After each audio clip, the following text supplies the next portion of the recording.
globalization first. Mm-hmm. What are your thoughts on what do you think globalization means I don't know. to you? But is it the expansion of populations throughout the world?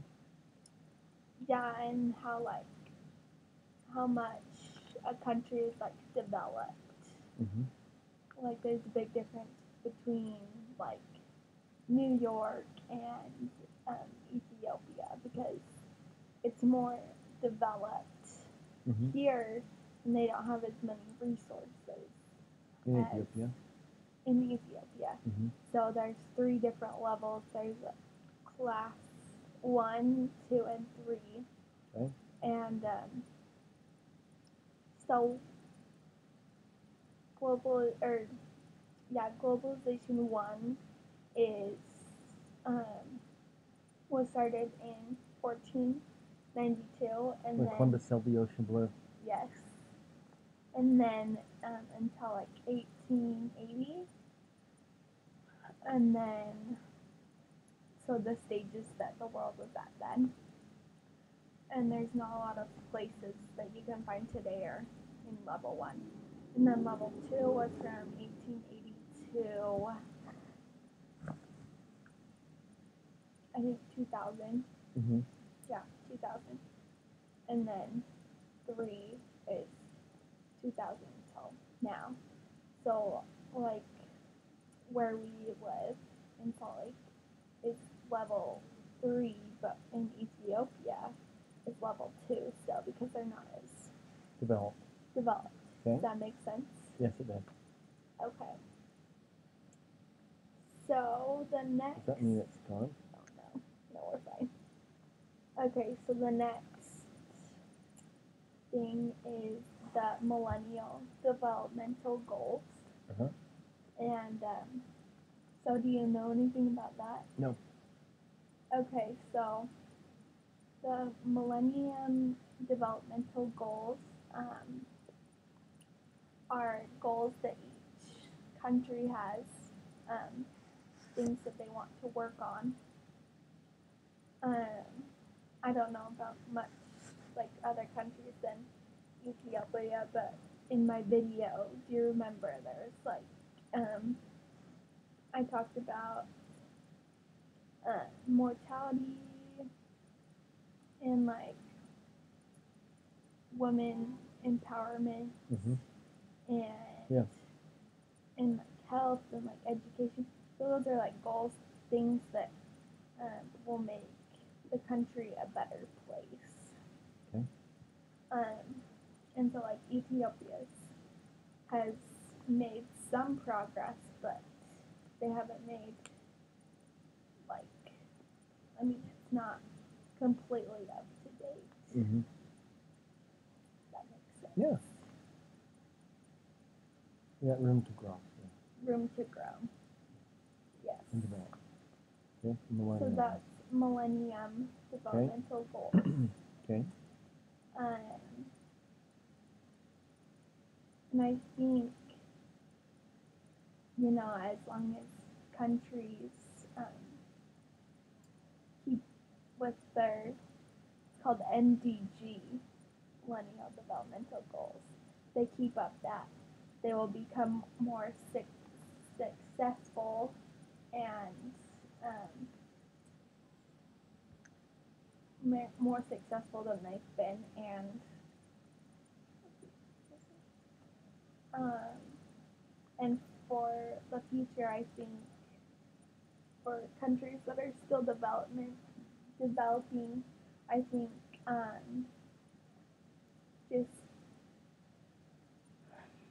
you know keeping up the work they're doing in like research to you know help achieve some of those goals, such as you know like trying to cure AIDS is one of Ethiopia's goals, and like I think you know I don't know. No, I'm saying, Dad, don't be sassy. Giving women more like credit and opportunities will Mhm. help with like empowerment, and also like maternal health, I think is one of them.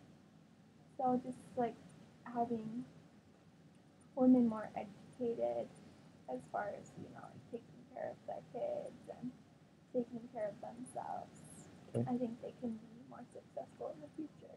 Okay. Okay. And then in our class, we were given $1 the first day of class, and it's called the developing dollar. And my teacher, Brother Wilson, emphasized that like $1, doesn't seem like a lot, but if you build it up and start something, it can turn into something good and big. And so he wanted us to save the $1, Okay. which I still have in my wallet. And I haven't decided what I'm gonna do with it yet, but the rules with the $1 were like, you can't spend it on something, for yourself. You can only spend it to help others or like your country in some way, serving them. Mhm. And yeah, so that was the developing $1 Okay. that we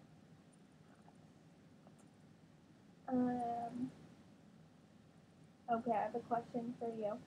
What direction would you have the next U.S. president take on global development for the U.S.?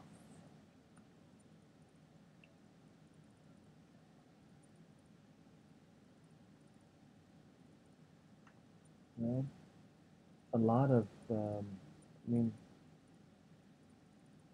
I think we do need to support. I think we are supporting Africa in many respects. And you see, I read an article this last week about how Africa has like 7 of the 10 top 10 developing countries, and President Clinton, ex-President Clinton, was over there helping them and supporting them. I think we could utilize their resources and support their resources in in any way that we can. And the tough thing is, too often our economy depends on third world economies to help them help us because we can get services and resources cheaper.